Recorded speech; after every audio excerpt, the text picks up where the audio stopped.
Francisco Pizarro es uno de los principales personajes de la historia del Perú. Sobre él se han escrito muchas cosas, sin embargo, muchas de esas cosas suelen ser contradictorias.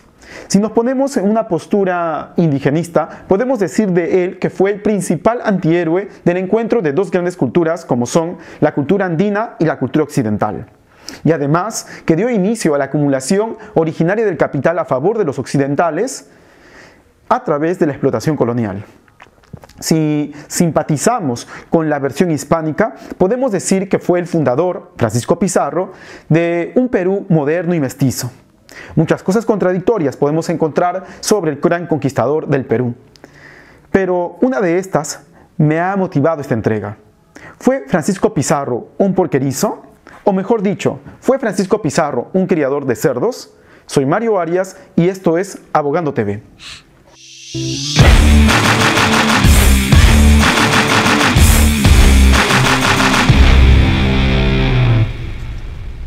José Antonio del Busto, en su libro La tierra y sangre de los Pizarros, nos habla acerca del origen de esta familia, la cual él lo encontraría en la montaña.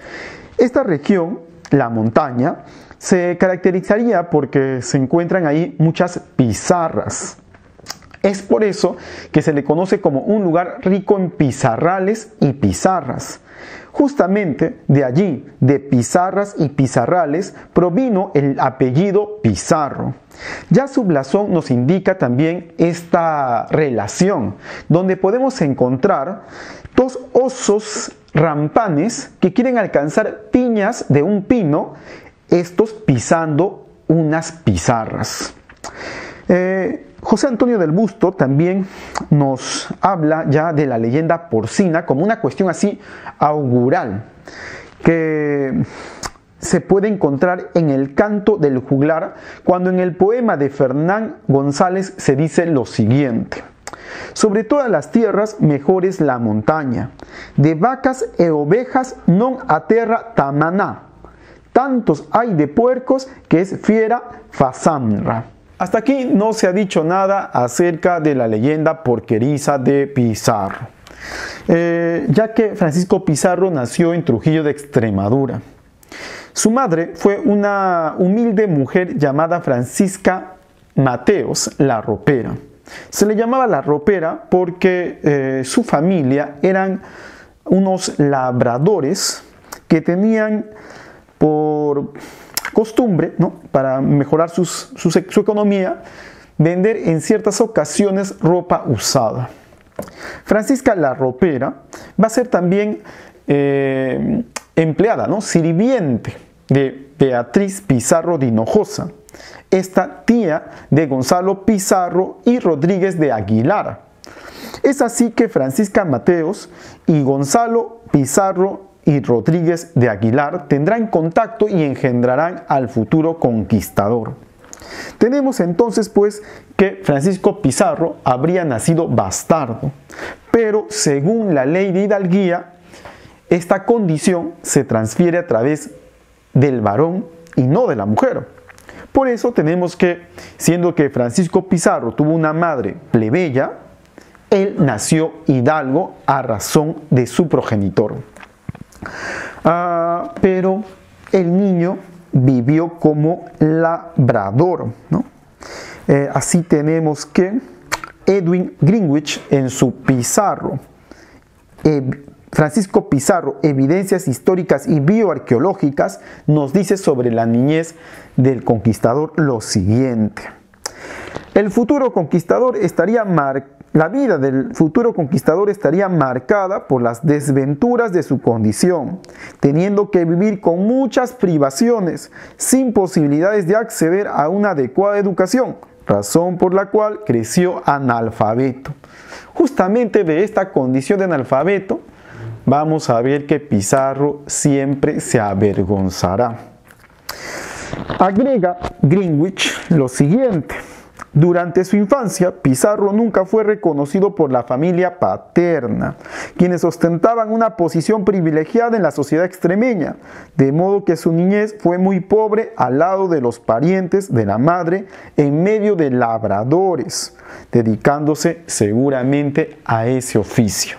Francisco Pizarro entonces fue labrador en el mejor de los casos. Esto quiere decir un campesino. Ningún historiador registra sobre su experiencia porqueriza, y esto porque no hay testimonio fiel sobre tal experiencia laboral, salvo la de un cronista llamado Francisco López de Gómara, quien, en palabras del historiador Bernard Lavalle, dice de este lo siguiente. Un cronista que estimaba poco a Francisco Pizarro.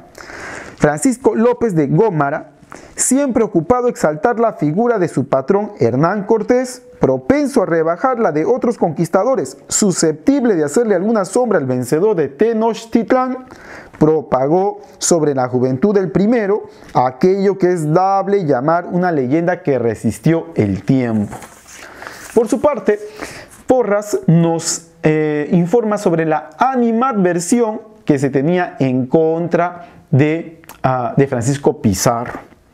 A esto él le llama la corriente tergiversadora de España, y según Porras se inició con la crónica llamada Historia Universal de las Indias del año 1550, que tiene como autor al cronista Gonzalo Fernández de Oviedo. Justamente este Gonzalo Fernández de Oviedo tendrá la cólera, ¿no? El odio por Francisco Pizarro, ya que uno de sus hijos muere en la expedición que dirigía Diego de Almagro hacia Chile. Entonces, pues, se justifica incluso de que el mismo Gonzalo Fernández de Oviedo vaya a maldecir a la familia Pizarro.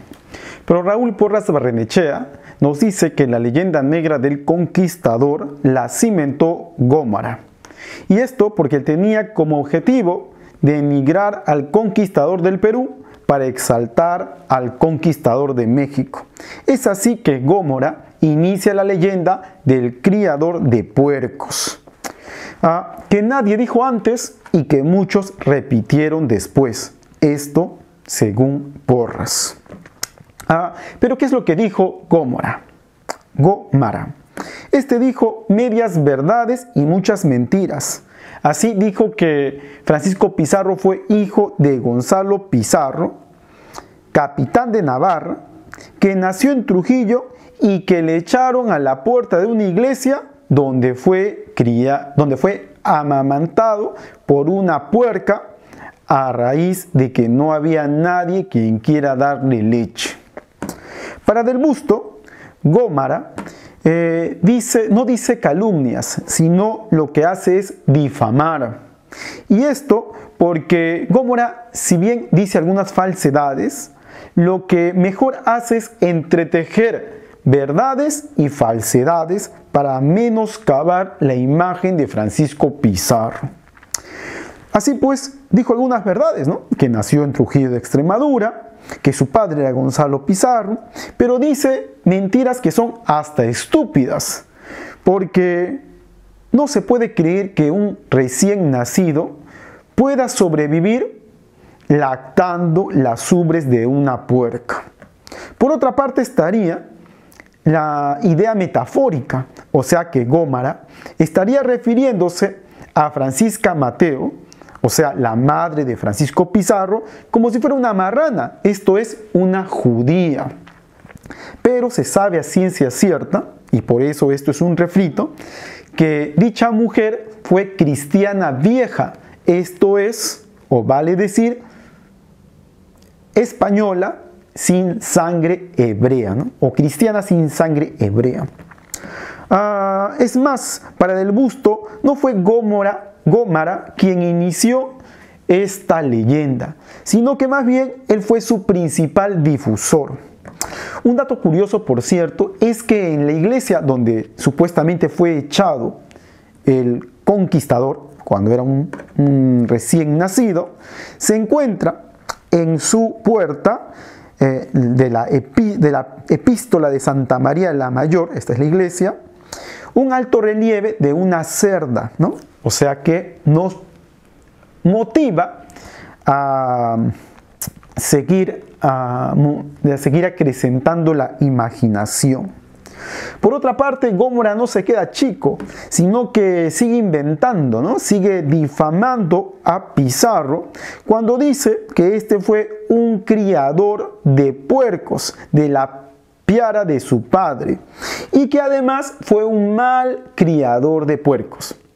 Esto porque extravió los cerdos y por eso, muy cobarde él, o sea, el conquistador Francisco Pizarro, huyó de Trujillo y se fue a Sevilla. Nuevamente, entreteje verdades con mentiras, porque es cierto que Francisco Pizarro salió de Trujillo para ir a Sevilla. No hay otro historiador que diga, que avale, no hay ningún historiador que avale lo que dijo el cronista Gómora. No hay ningún cronista que hable acerca de la leyenda porcina. Por esto es que ningún historiador lo avala. Tal es así que es más, lo niegan y hasta rotundamente, como es el caso de Rómulo Cuneo, quien citado por Greenwich dice lo siguiente: se ha dicho que Francisco Pizarro guardó cerdos en su mocedad. Esto es si verídico, que no lo es. O sea, para Rómulo Cuneo no es eso cierto. Sumaría títulos al hombre que, nacido en humilde esfera, supo elevarse a las mayores alturas de la fama. Por su parte, el mejor biógrafo de Francisco Pizarro es José Antonio del Busto, ¿no? Que justamente su obra clásica con respecto a Francisco Pizarro es Francisco Pizarro, el marqués gobernador. Él es mucho más cauto y dice lo siguiente sobre la ciencia de si fue o no porquerizo el conquistador.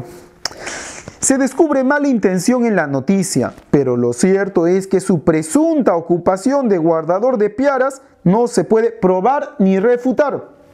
En todo caso, el muchacho trabajaba, lo hacía para ganarse el pan.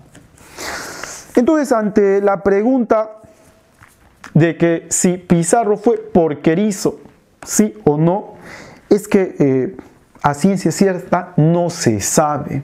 Probablemente lo hubiera sido, pero no hay testimonio seguro sobre tal experiencia laboral. Lo más interesante o lo más importante es que, es que Francisco Pizarro, el conquistador del Perú, no se valió del nombre Pizarro ni de los hechos de sus antepasados, sino que, por el contrario, él fue quien exalzó a esa familia de hidalgos y a la de su tierra. Y esto a raíz de su esfuerzo, su ímpetu de ser el conquistador de estas tierras. Soy Mario Arias para Abogando TV.